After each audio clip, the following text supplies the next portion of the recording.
we have many members and friends tonight. Good evening and welcome to this evening's My Story event. It is a pleasure and an honor to welcome Jeremy Silbert, Beth L's Director of Marketing and Communication, as our guest tonight. You will see why Jeremy is so well respected and cherished here at Beth L. Jeremy will remain online after the discussion and will answer and address any questions or comments. You will all be muted during the presentation. Please do not put any questions or comments in the chat. Save them all for the end for the Q&A. Detective Jeremy Silbert was Public Information Officer for the Baltimore Police Department. Silbert joined the police department in 2000 as a patrol officer. He worked in the Western District before becoming a detective. In 2010, Silbert was selected to represent the organization as Public Information Officer. Silbert assisted in developing and growing the department's social media sites, helping expand their reach in the community and throughout the country. He was a pioneering member and a co-creator of the BPD TV. Silbert worked with the media relations team to market the first of its kind daily police news online broadcast. Detective Silbert traveled throughout the region after the highly publicized Johns Hopkins Hospital shooting in 2010 to discuss using social media to manage crisis. During the 2015 Baltimore riot, Silbert was an integral part of the agency's communication and social media response to an unprecedented event facing America's 8th largest police department. Detective Silbert continued his work in the media relations section, serving as trusted advisor and counselor to several police commissioners and member of the agency's command staff. Since 2018, Silbert has served as the Deputy Director of Media Relations for the Baltimore Police Department.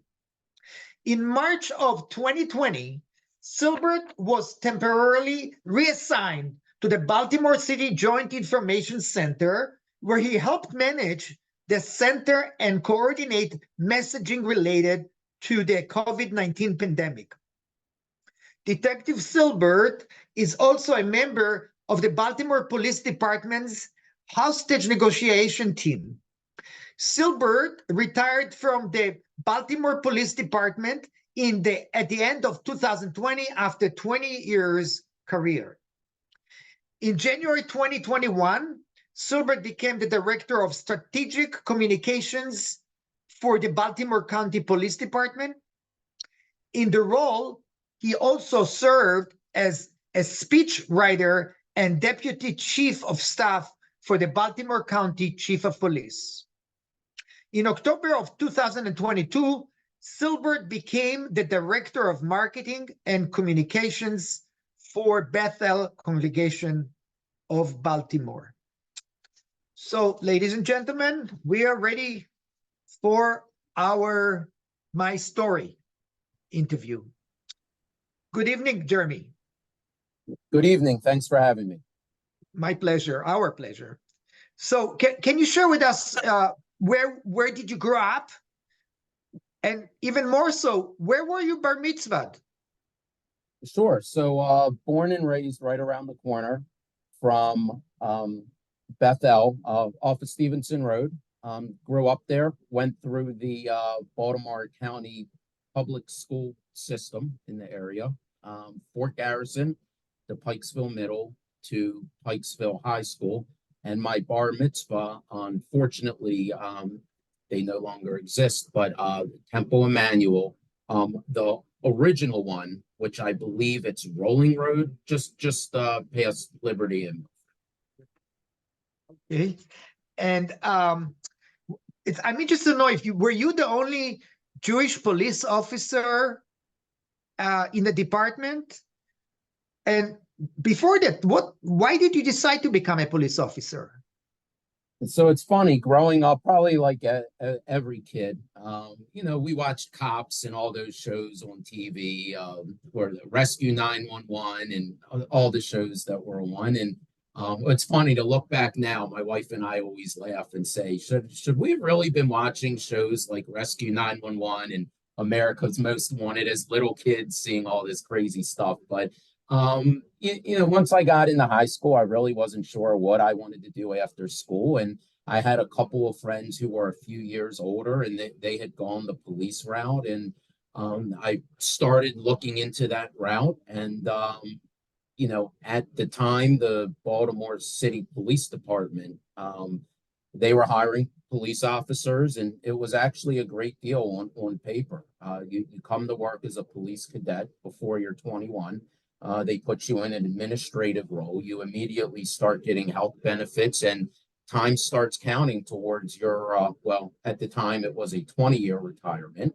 And they pay for you to go to college or to finish college. And all you have to do is sign a contract and stay for 2 years, actually 2 or 3 years.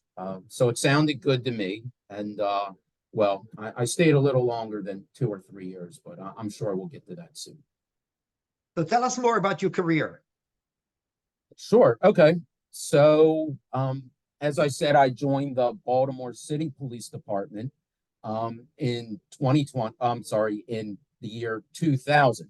In the year 2000, went through the police academy. I finished third in my class academically, and after graduating from the police academy, I was assigned as a patrol officer to the Western District. Anyone that watched the 2015 riots, that was the heart of the Western District. If you're familiar with the city, our border to the north was Mondawmin Mall. We went south to Martin Luther King Boulevard. Baltimore Street was on one side of our border, and the zoo was on the other. So that was my area for 7 years as a patrol officer. Certainly something that your mom and dad probably don't want you to tell them. Hi, Mom. Hi, Dad. I think they're both on tonight. But that's what I did for 7 years of my life. And it's funny, to your question about being a Jewish police officer, I always used to get the question throughout my career, even now, you must be the only Jewish police officer. And I always tell people it's a lot more of us out there than you think. It's funny. A bunch of years into my career, I started to meet other officers who were Jewish, and probably not a ton of us at the time. This is in the early 2000s in the police department. And I heard about this group called the Showroom Society of Maryland, not to be confused with the neighborhood patrol group that still operates in the northwest part of Baltimore City. But the Showroom Society of Maryland was made up of Jewish police officers, firefighters, members of the military, but anyone could join. Attorneys, judges, and anyone with an interest in public safety. And they used to have their meetings. I can remember this on Sunday mornings at 9 o'clock in the morning. And guys would always say, you should come to a meeting. You should come to a meeting. But I was 23, 24 years old. And I said, if I'm off and not working, I'm not waking up at 9 o'clock on a Sunday morning to go to this meeting. But they would finally get me to go. They had brunch or all you could eat breakfast. So I said, sure, I'll go. And after a couple of years and a couple of meetings, I would actually become elected as the vice president.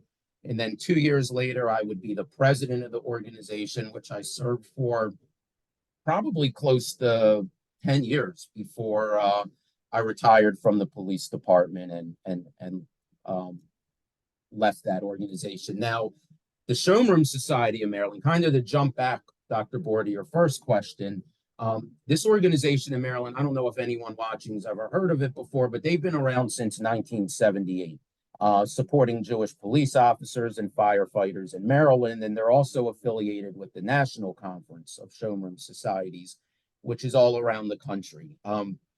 Most states have a presence there, depending on the demographics of its state. obviously New York City, New Jersey, Maryland, DC, Virginia, they all have big chapters. Montana, South Dakota, Wyoming, they don't exist. Obviously, it would probably be one person, if any. But in Baltimore, the chapter was formed, I believe it was 1975 or 1977. There was a police officer named Dennis Swearin. I think I'm pronouncing his name right. Sweren. I remember the name.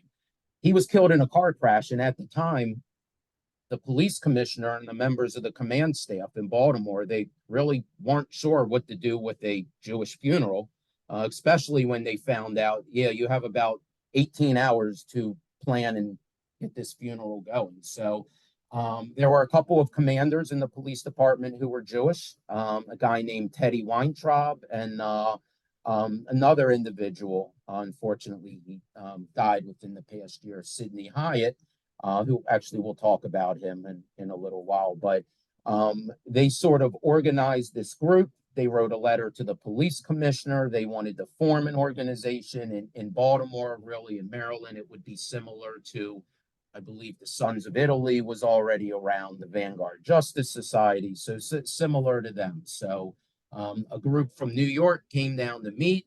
They had a meeting in the basement of a downtown hotel. And before you know it, the Showroom Society of Maryland was created, and off, off it went. So, real quick though, before we get back to my career, every time I have the opportunity to speak to a group about being a Jewish police officer, I always like to talk about Ira Weed. And I've talked to groups all over the place, up and down the East Coast, but important tonight, probably out of all the groups. I don't know if anyone on the call, I see a few people shaking their heads actually from the faces I can see, but Ira was a police officer in Baltimore. Bar mitzvah at Har Sinai, did the schools in the area also. Bar mitzvah, I think at Baltimore Hebrew congregation. He also worked in the Western District with me. Now, it was about 8 years before I joined the police department, but in September of 1992, I believe it was, Ira got a call for a disturbance at a house. He got to the location, was assaulted, shot, and killed by the suspect. And he died a couple of days later in the hospital. But every year after becoming president of Showroom Society, we always did something. We held a memorial for Ira Weiner. Just important to remember, at the time, we actually thought he was the first Jewish police officer killed in the state of Maryland. Some folks have since done some work in the archives and found there was another officer in South Baltimore killed, I believe, in the early 1960s or so. But just important, I always like to talk about Ira Weiner. His sister might actually be on the call listening tonight, but we've kept in touch with him. So back to Baltimore, back to my career. I spent 7 years as a police officer in the Western District. I then became a detective, and I was assigned to the Internal Affairs Division for the police department, where we were primarily tasked with investigating police corruption in the agency. We could talk about this for the next 14 hours, but I'm not going to bore you with some of those stories about corruption in Baltimore. So after about 3 years of doing that, I was offered a position in the police department's media relations office. This was the publicity office, the office that did all of the public relations for the police department. Now, at the time, it was just a 30-day temporary detail. But I thought it would be interesting. My mom would see me on TV. My dad would see my name in the paper. It was just a temporary assignment. So I started that 30-day assignment, and it turned into 11 years working for 7 police commissioners, 7 police chiefs. This is in 11 years, not my 21-year career, and 3 mayors. Again, if you're keeping track, 7 police commissioners and 3 mayors in the course of 11 years. Our office was made up. We had 4 public information officers. We were the spokesman or the spokespeople for the agency. And we'd also have a director and deputy director. And that might seem like a lot of people. The Baltimore Police Department is at least it was the eighth largest police department in the country. And when you think about being responsible for talking to the media and doing PR 24 hours a day, 7 days a week, suddenly that staff of 5 or 6 people seems pretty small.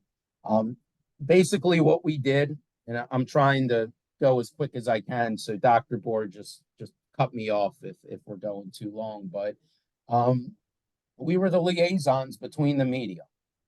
Who was the media? It's not just the TV stations, the radio, the newspaper.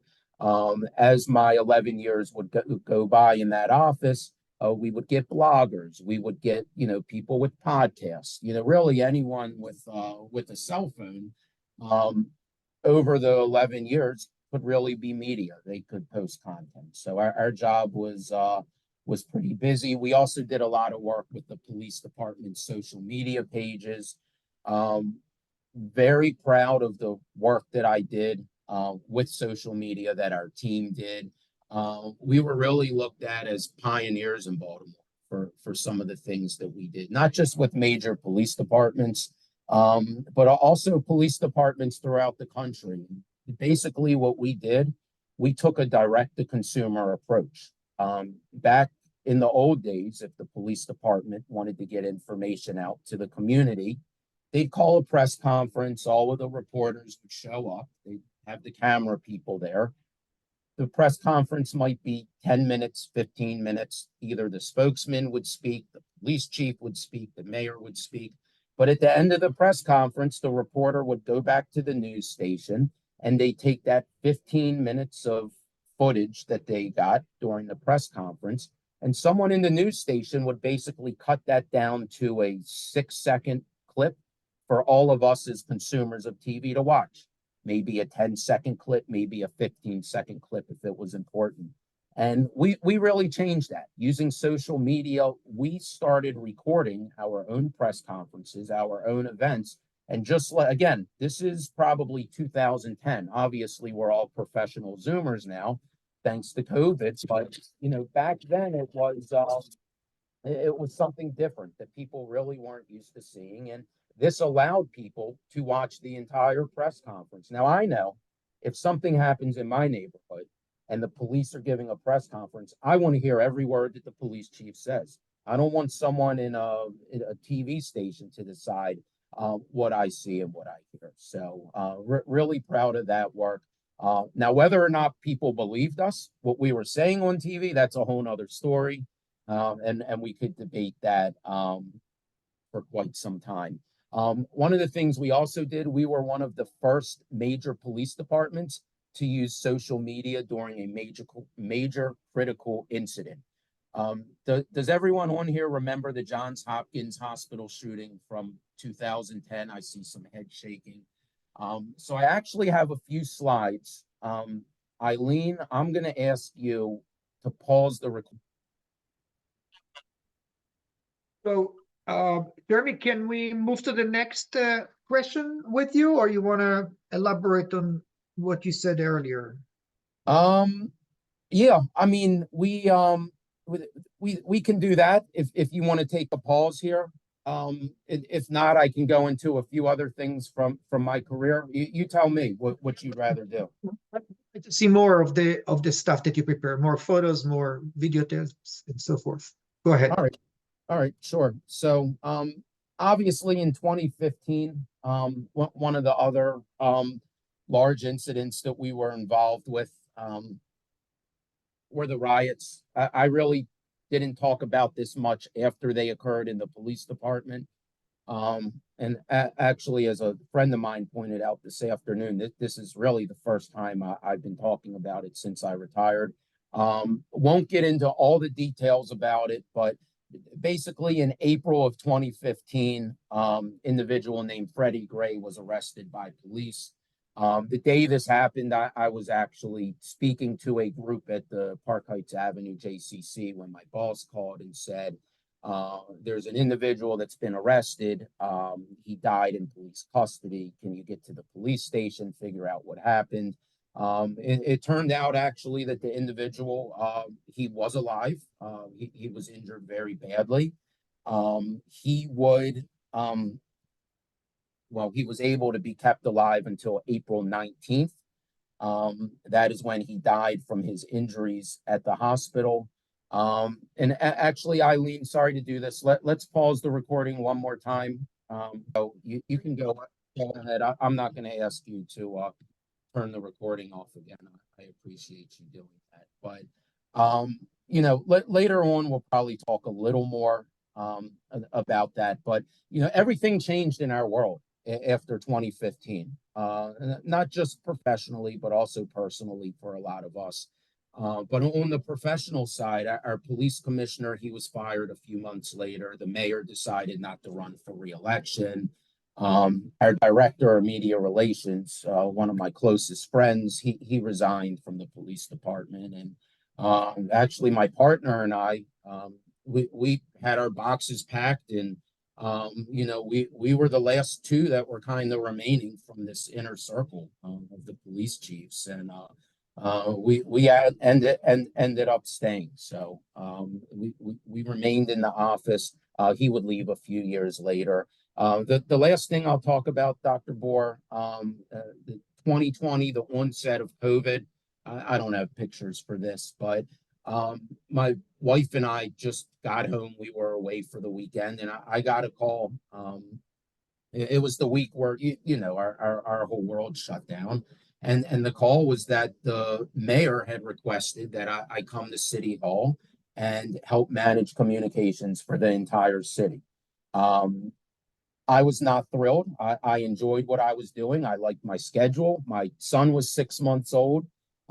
Really didn't want to go somewhere else to work. But in that world, you can't really say no to the mayor if they ask you to do something.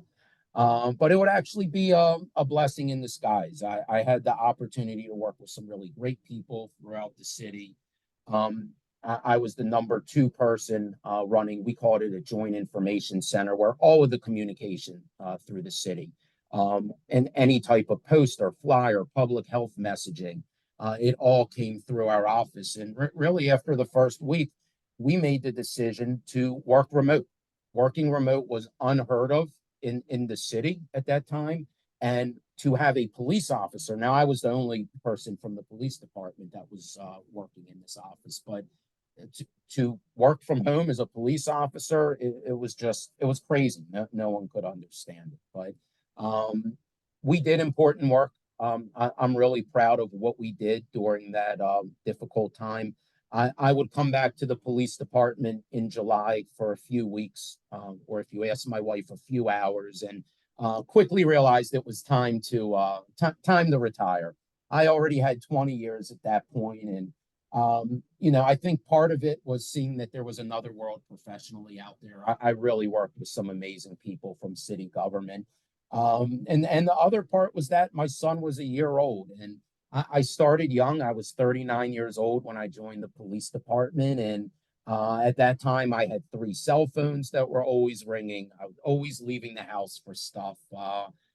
Dr. Bohr mentioned this in the beginning also, but I was also a member of the hostage negotiation team for 10 years. This was in addition to the full-time job as being a spokesman. And, we were trained through the FBI and worked with our SWAT team, and were called in for, some pretty crazy stuff. And my poor wife, well, she was on earlier with my son, but I'm sure they've gone off to watch TV or do something more fun than hear me speak. But, she didn't mind that I'd be called out to crime scenes to talk about stuff that would happen. But, it was really tough for her getting called out to these crazy situations, taking my ballistic vest, the helmets that we would wear. My mom's probably throwing up if she's still on the Zoom call tonight listening also. But it was a lot. I'm glad I did it, but I had made the decision that I would leave at the end of the year. So we talked about Showroom Society of Maryland. One of the founders of that, his daughter was in the police department. A good friend of mine, Melissa Hyatt, She would become the police chief in Baltimore County. I believe it was in 2019. So I went to work for her after retiring, as Dr. Bohr mentioned, as her director of strategic communications. Um, and then after that, after about a year and a half, I showed up at Bethel. We'll talk about that more later, I think. Jeremy, is there a situation that caused you to fear for your life or for the life of someone else when you were in the police department? You said, was there one? Was there a situation or many or more or many? Yeah. You know, pick a number, I guess, should be my answer to that. I think back to, my time as a patrol officer, and we were actually fortunate that the Western District where I worked at the time, it was one of the most violent parts of Baltimore, and Baltimore at that time was one of the most violent cities in the country. I think it's still up there, unfortunately, in the ranking. But because the area was so violent where we worked, there was a large number of police officers who worked in that area. Again, it doesn't make it better, but at the same time, sometimes we ride two officers to a car, other times it was just you. But for crazy situations, our backup was right there. I think about these state troopers, even in Maryland, or even in the Baltimore County Police. The Baltimore County Police Department, they serve from the city-county line on Reisterstown Road. And they go all the way out to the country part of the county. And even on 83, they have some officers in the Timonium area and other officers up by the Pennsylvania state line. So if a patrol officer up there needs help, needs another officer, your backup might be 15 minutes away. Where we were in the city, if it took 30 seconds to get another officer, that was a long time. But probably not a lot of stories that would be appropriate to tell on this Zoom meeting, but there were a few that I look back on now, and I'm just like, wow, crazy. So can we pause for a second and can you show us a few clips that you shared with me earlier during the week? The picture, absolutely. Bear with me just for 1 minute. Let me make sure I'm gonna. Eileen, you can keep the recording. Actually, you know what, Eileen? Can we pause it one more time? Can probably back one. I do have to. I do have to share one more tidbit, and then we'll get back to the questions. But yesterday I was on the phone with my cousin Janice, who I think is on the call, and we were very close growing up. Her and her husband Ray, they were like siblings to my dad. Well, they still are. And her and I were talking on the phone yesterday, and she said, "How in the world did this quiet, shy kid growing up who wouldn't even look us in the eyes at family events, how in the world did he become the spokesman for one of the largest police departments in the country?" And she said, "You better tell people when you're on this meeting tomorrow night, how you went from such a quiet, shy kid to having this career." And and mention that you never know what a kid's going to do when they grow up and when they get older. So just wanted to share that with the group before we go back to the questions. This is amazing. I wanted to ask you something that related to today. What's happening today on campuses, at the universities, the riots, the increase, the spike of anti-Semitism that's going all over the country and somewhat in the world. What is your take on that? What do you make out of that as a former police officer, and where are you standing here? How long do you have? I'll keep it short. I'll keep it short. Well, I guess I want to start. I have to give the disclaimer. What we talk about tonight does not represent the views of Bethel congregation, the staff, the clergy, the board, blah, blah, blah. They're my opinions, nor the police department, because I'm retired. I hope I named everyone. I know Denise is on the call. Denise, I hope I got everyone. give me a thumbs up. All right. I'll say this. Look, in this country, there has to be law and order in society. I do feel very strongly that we have the freedom of speech, and you know what? Sometimes people say things that many of us might not agree with. They're entitled to that right. But we have to have law. We have to have order, and something else that we have to have is we have to have consequences. With my two kids, they're 4 and 2, but they have consequences. If they do something bad, they know there will be consequences for that. And unfortunately, I feel like somewhere along the line over the last 10 years or, this generation that we're really focused on now, I think some of that got lost. I mean, if there are laws out there, if there's policy out there that you don't agree with, that's fine. But there is a peaceful way for you to express yourself. But when you start breaking laws, when you start destroying property, there absolutely has to be consequences for that. It just doesn't make sense to me, hearing stories how people are ripping flags down and raising other flags. And, it's I think it's a sense of entitlement. And again, I don't know how we got from one side all the way to this other extreme side, but, it just a lot of it, I don't understand it. From the police side of things, please know that when we see these horrible videos and pictures and you see police just stand there, look, I no longer speak for the police department anymore, but I can tell you that the majority of these police officers, they want to get involved. They want to go after the people who are breaking the law. But unfortunately, sometimes these things become very political, and it's not as easy as the police just showing up and enforcing the laws. There are a lot of layers. There's a lot of politics involved. What I will share with you are there are some states out there as recently as this week where a couple of the states said, no, you're breaking the law. We're not here to babysit you. We're going in and making arrests. Whether that was right, whether that's wrong, that's everyone's opinion on that. But it's really upsetting to see a lot of these images. But going back to the police, do you see the police acting differently now that they did 5 years ago? Can you see a difference between now and then when you were there? That's a great question. I'll say I've seen a huge difference. Even just my time in the police department. I spent 21 years working there, and from when I was hired in July of 2000 to when I retired January 1st, 2021, it's everything from embracing technology to bringing in accountability in the police department, and all of this isn't bad. I can remember when we first in Baltimore, we got body cameras, the body worn cameras and I won't waste any time telling you about those. But I remember when we first had a pilot program with the body worn cameras, and people were so nervous. There were these narratives. The police don't want cameras. They don't want people to see what they're doing. And myself, and at the time, we probably had about 3,200 sworn police officers in the city.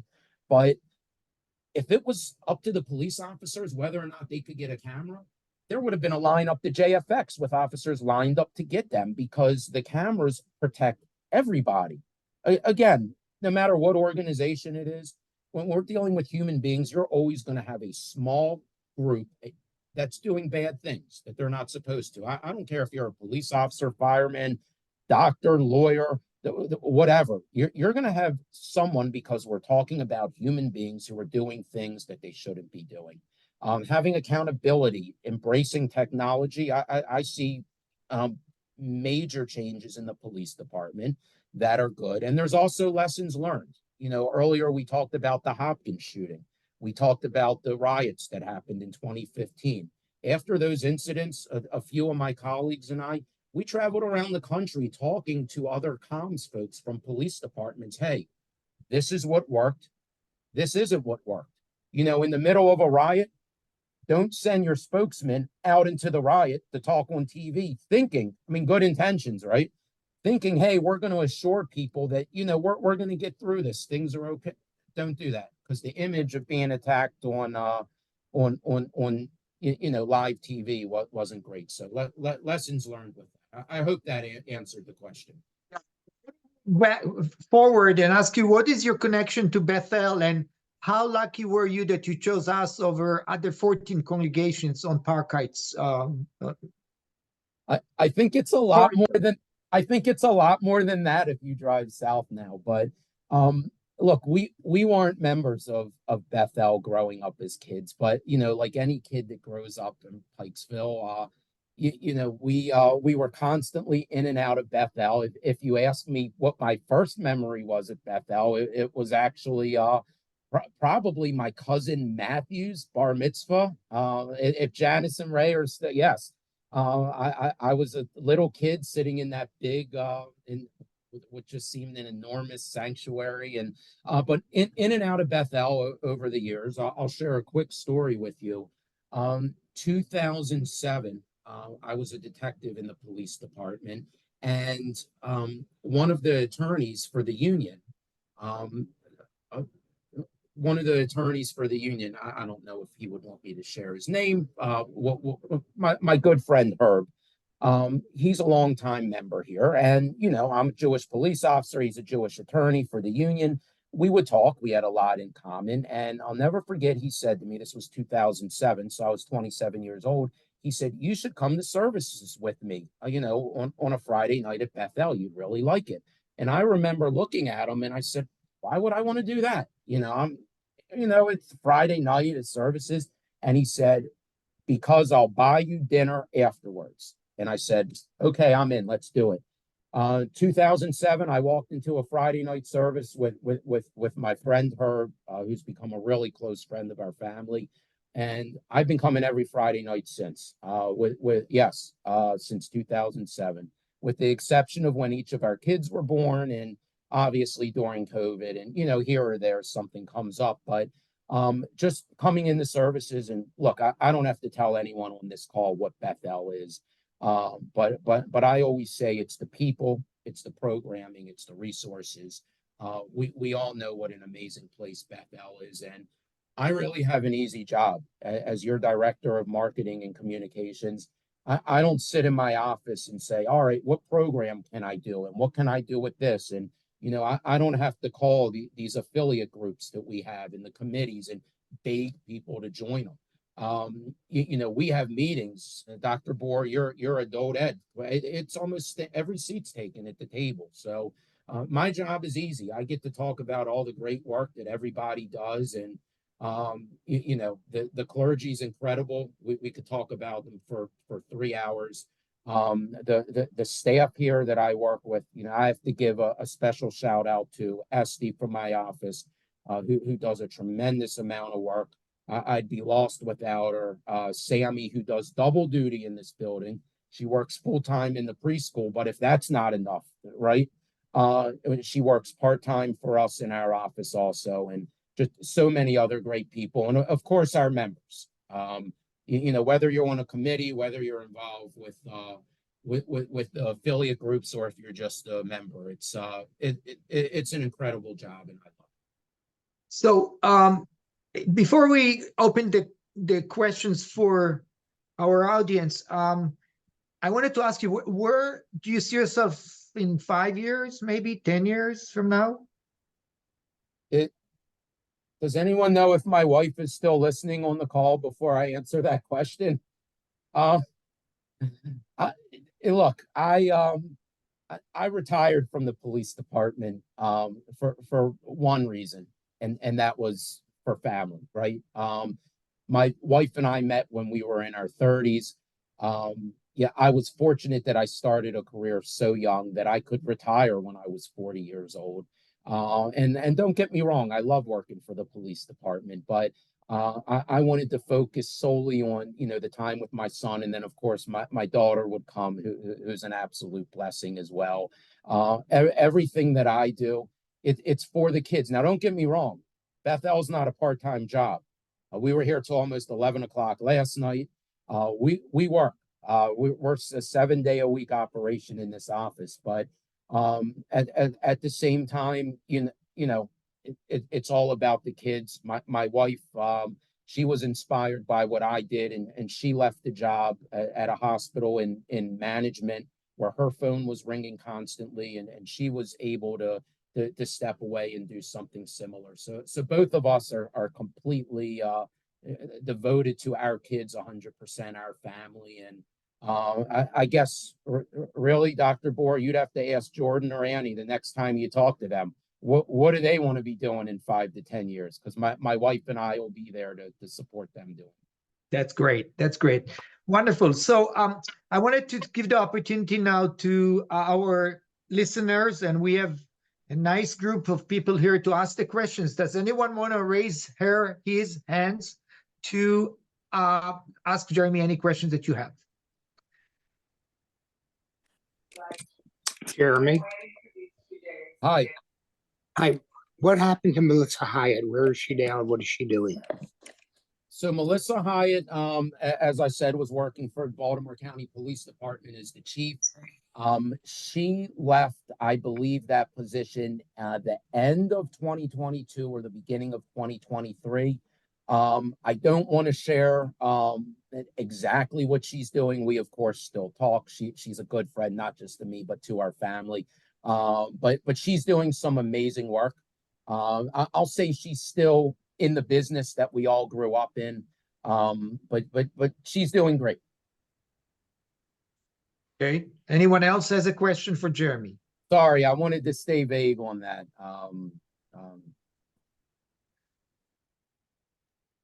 Anyone else? Okay. Questions in the chat. Oh, sorry, Jeremy. We had sent a message in the chat. How does your Judaism, when you were at the police force, by the way, hey, Jeremy, it's Lacey, Risa, Sam, and Ryan. We love you. Biggest fans over here.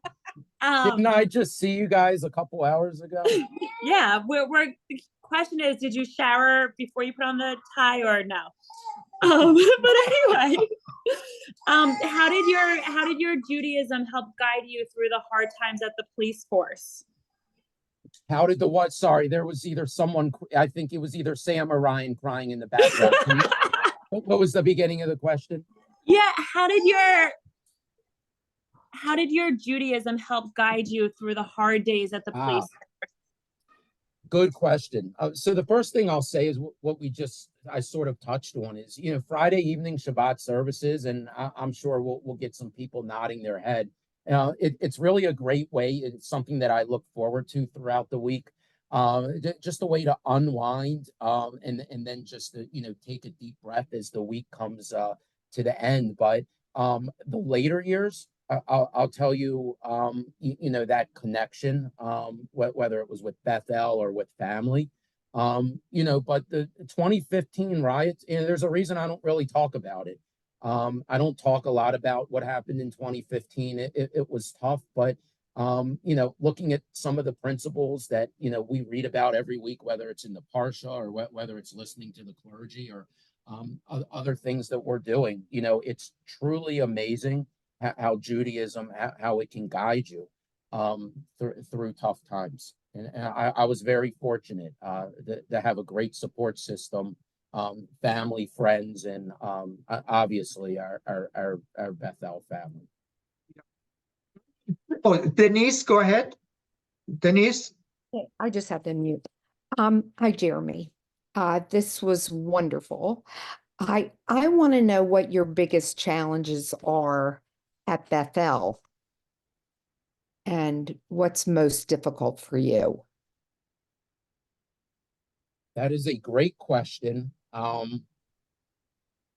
Actually, the answer probably isn't that difficult. Probably my biggest challenge. We have so many people at Bethel who are so involved, and our job in marketing and communications, if nothing else, it's our job to communicate all of the things happening at Bethel, right? I talked about people, programming, resources that we have. Whether we're talking about an upcoming program or whether we're communicating, the building might be closed because of weather, regardless on that scale, or sharing photos from a fun event, or, having the water shut off last week. Whether it's good or whether it's bad, we need to communicate. It is our job with every person in our Bethel community. Now, we have some people, actually more than you would think, they don't have email, they don't use computers, they don't have cell phones. My dad is one of them. He doesn't use a cell phone. So we have some folks who are on that spectrum that we need to communicate with. We also have other people who don't use email for another reason, and that is email's old technology for them. They want it on a social media site. They want it on the watch thing that beeps when you get a text message to your phone. So one of the challenges is, communicating a message, but to our entire community when so many different people get their information in so many different ways. And I think we're doing a pretty decent job. Send me a private message if we're not, or an email, jeremy@bethelbalto.com. Don't say anything on here. There are a lot of board members on here, but no, Denise, to your question, the biggest challenge, and again, this is a good problem to have. It's ensuring that we're communicating with so many different people who use such a variety of different means to get their information. Did everyone know we still send out paper copies of The Voice? Because we have folks in our community who either don't have email or prefer to read everything on paper. We don't mail the adult education booklet anymore. Very few of them. We are all online now. One of the things that we did with adult ed, and we do have the books, because we did have a people call up, but all of us are familiar with the adult ed book that was mailed out to everyone. But what we wanted to do is, it's it was, I think 2023 or 2022 when we started talking about doing this, but you still have the option to get a book. You still have the option to come in and see our great friend Ellen. But at the same time, if you want to sign up online, if you want to use your phone, if you want to do everything online, we just made the process more efficient for those of you who are living in that world and wanted to use that opportunity to do that.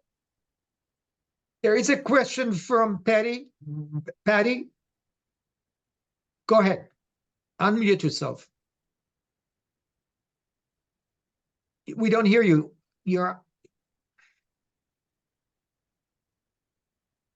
Now you can hear me.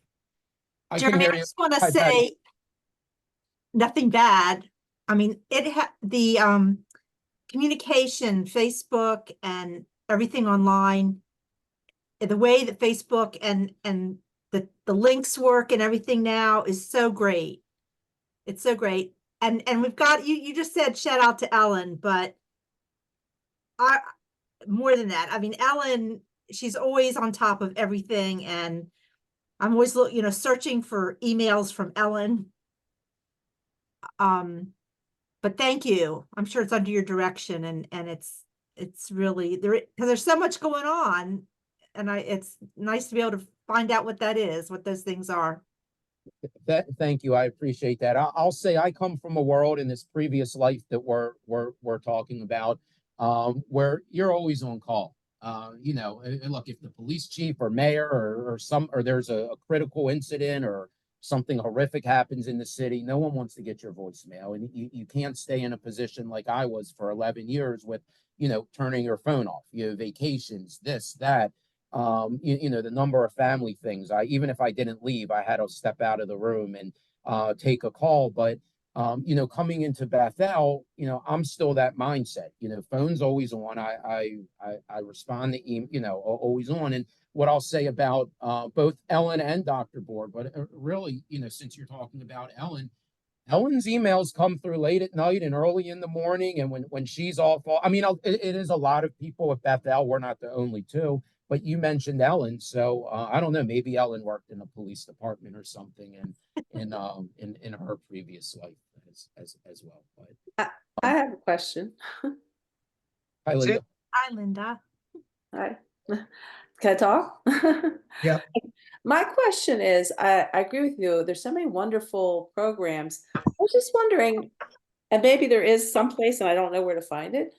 Is there like monthly calendars that list, like example, like Monday, 8 a.m., like, I don't know whether the Soul Center stuff comes there, but like 8 a.m. this is happening, and 10:30 a.m. this is happening, because there's so much going on all at the same time.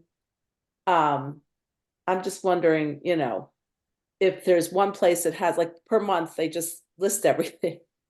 Sure. So on our website, there is a calendar feature where you can see a bunch of our programs that are out there. Now, I will use this disclaimer. Our website's a work in progress. We're always looking at it, looking at things that we can do to be more efficient, to improve the website as well. But we have a calendar feature on there. Also, if you're getting our the buzz that comes out on Sunday, we put a lot of stuff in there. Now that doesn't list everything every day, every event, but for the most part, our calendar does list that. And I know the Soul Center, they do a pretty good job on their end as well. Right. Well, just because, the reason I'm asking is some type of person. So like for me, it would be helpful, like if they do send out an email and it is on the website, like click here and you can see the full calendar of events and it takes you right to the website. So you don't have to, like, I just find that to be helpful for me. I don't know if that helps anybody else, but No, that's a great suggestion. We actually used to have that feature on the website. But it once we I think it was the beginning of last year, we launched this new website and it had some growing pains. So I know the link you're talking about, that was temporarily removed, but I appreciate you bringing that up. And we have a web team, so I'll get with them this week. And I love the feedback, because if one person brings it up, chances are there are other folks out in the community that would love to see that as well. So thank you. I thank you for bringing that up. Dr. Gore, real quick, and I'm good with questions. I'll stay on as long as people have questions, but I'm just looking at the chat real quick, and I want to make sure we didn't miss anything. I wasn't able to look at it. I have a question from an iPhone, and it says, if you were the Baltimore City Police Commissioner, what would you do differently? Yeah, that question came from Arnold Truman. Yes. Okay. There's no name on this, but I'm reading it. That's actually a tough question to answer. Only because, Linda, you're still Sorry. No, that's okay. I say it's tough because the current police commissioner in Baltimore, Rich Worley, we were patrol officers together. So we were actually partners back in the day in West Baltimore. And my wife and I are friendly with him and his wife. They're great people. But my obvious answer, give every cop in Baltimore a raise. I don't know if that's realistic, but that's the first thing that comes to mind. It's tough. I've been away to really answer that question. I've been away from the city police department since January of 2021. And I know for a fact that a lot of things have changed since I've been gone. And I don't know if I would say this is different from what the police commissioners are doing, because I know Rich Worley and he's a great guy, but I think how I'll phrase this is what I would continue to do is to support our police officers, whether it's in Baltimore or anywhere else.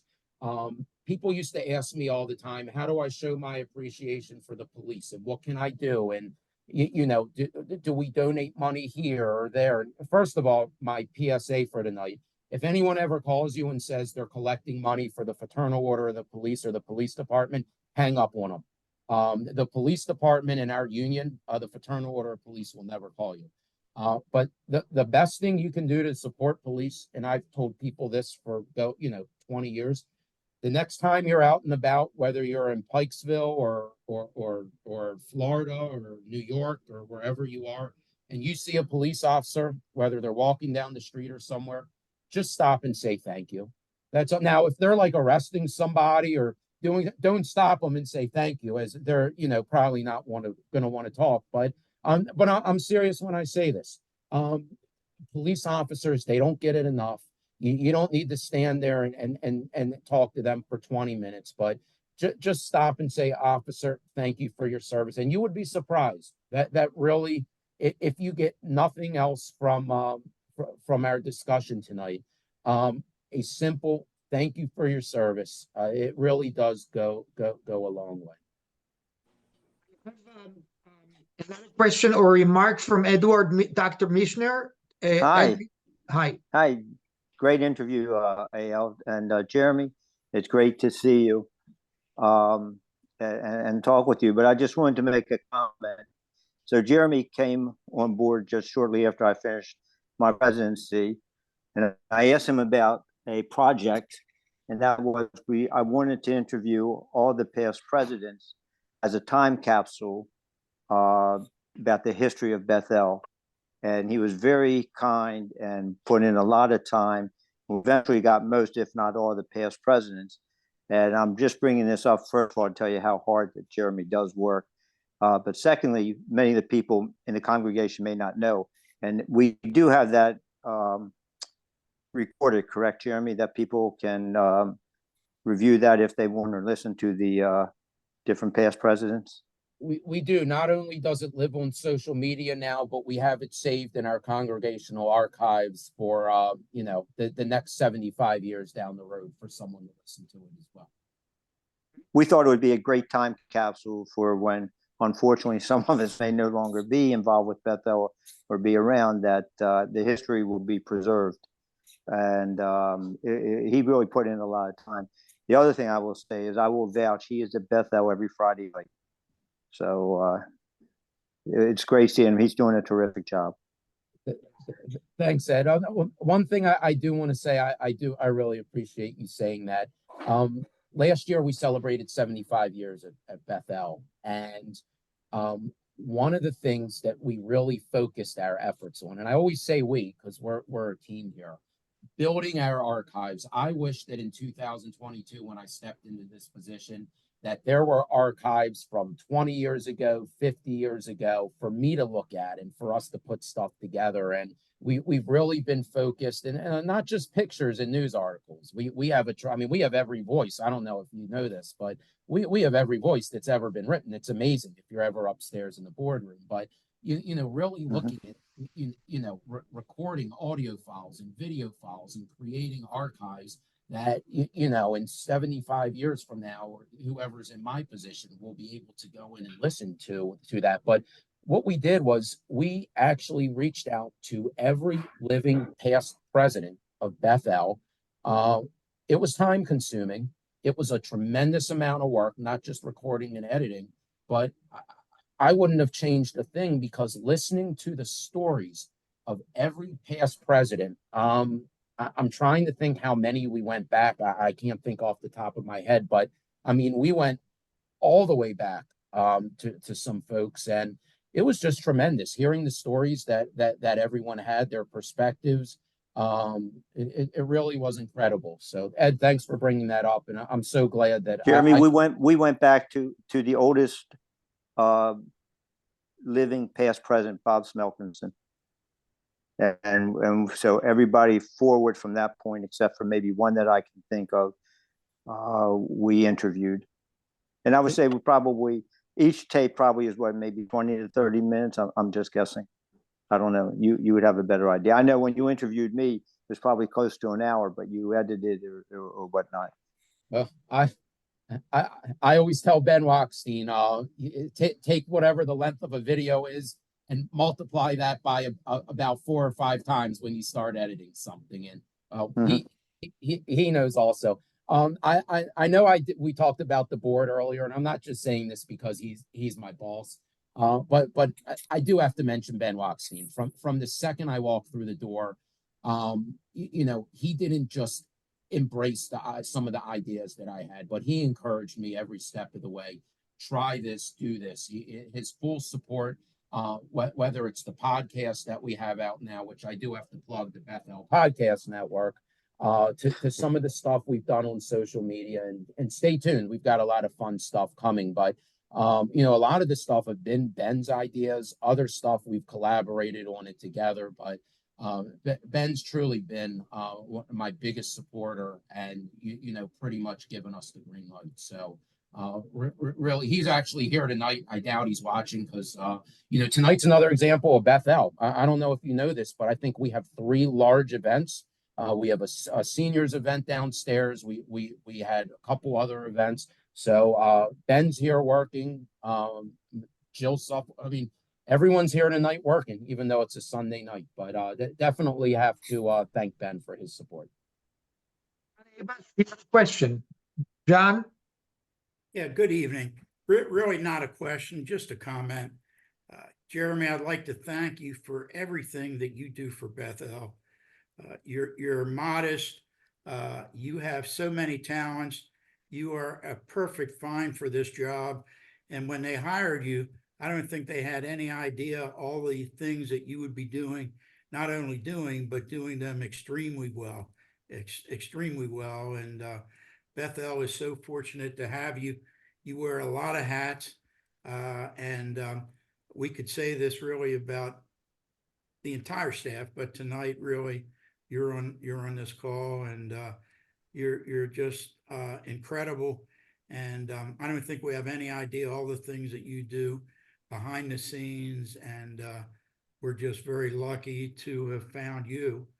And just thank you for everything you do. Thank you, John. I really appreciate that. Thank you. Questions before we call out Carol Sandler. Yeah, I just wanted to know, back to the police issue, is it more difficult to recruit good young policemen these days, police people? Carol, that is actually an amazing question, and I'm so glad you brought it up. It's probably something I should have mentioned. Seriously, thank you. One of the biggest challenges that police departments are facing now, it's recruitment. And this isn't something that's just happened over the past year or so. But who wants to be a police officer right now? You know, it's a challenging time when you watch TV, and, you know, back in, 2015, 16, 17, 18, you know, just a lot of negative narratives out there about the police departments.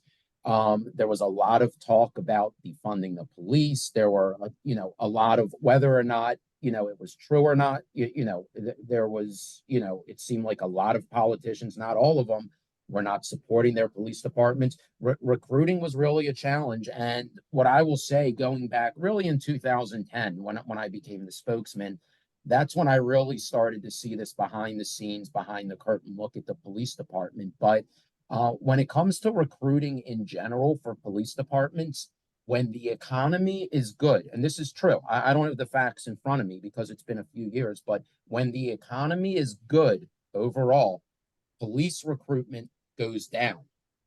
When the economy is bad and unemployment is up and people are losing their jobs and having trouble finding jobs, police recruitment goes up. People are looking for jobs. Hey, why don't I try this? Hey, why don't I do this? And, at least in both Baltimore City Police Department and for the short time I was working for the county police department, there are a lot of people that come in as second careers. Maybe they were prior military, maybe they did something else for 5 years, 10 years. When I was in the police academy in 2000, we had a guy that was 43 years old, 45 years old, that came in and joined the police department. He had done something completely different. And whatever his reason was, he wanted this second career as a police department. But very difficult to recruit these days. And part of the reason also, in our area, we have so many police departments that are all within, let's use Pikesville as an example, because that's where we're at. Within a 30-minute drive, think of all the police departments: Baltimore County, Baltimore City, Howard County, Hartford County, Montgomery County, if you stretch it. Then we have the state police. We have federal agencies. All of these police departments, Anne Arundel County Police, Transportation Authority Police, all of these police departments, their police academies are literally within a 20-minute drive from Pikesville. So to the applicant out there, to the 21-year-old kid, or however old they are, if they want to be a police officer today, they have their pick, because every police department is short. Guys like me are retiring after after the 2015 riots, a lot of guys left. Some didn't even have enough time to retire, but they decided it was time to go. It took a toll really on all of us. But recruiting now, it's one of the biggest challenges that police departments face. But I will say this, anyone knows of anyone that's looking to become a police officer, reach out to me first. I'll tell you which departments have the best benefits right now, but it really is. It was a great career. 21 years. The city was great to me. I always say this, the police department was great. Didn't always agree with every decision that was made, whether it was in the police department or at City Hall. But 21 years, it was really great for me, great for my family. I don't miss having 3 phones. I'm back to 1 telephone now, and it's amazing. So I don't miss that part, but I do miss the people. The people, we grew up in the police department together, and if you work with someone for 21 years, everyone's family. So I do miss that. But yes, anyone knows anyone who wants to be a police officer, Jeremy at bethelbalto.com. Happy to talk to them and find them a department with some great benefits and help them start off on their career. I think most of the people have had the questions and asked them. I want to take this opportunity to tell you how much I enjoy working with you, and I see all the departments at Bethel that are performing so much better as far as the marketing is concerned due to your involvement, contribution, energy, and creativity. So I want personally to thank you for that. I also want to thank to Ellen Marks and to Eileen for helping us with this interview today. This took some time to put it together. And I want to thank everyone here tonight and wish everyone a great week. We will see you in the next interview. We're preparing beautiful, terrific interviews for the future. So, Erev Tov, thank you so much, and good night.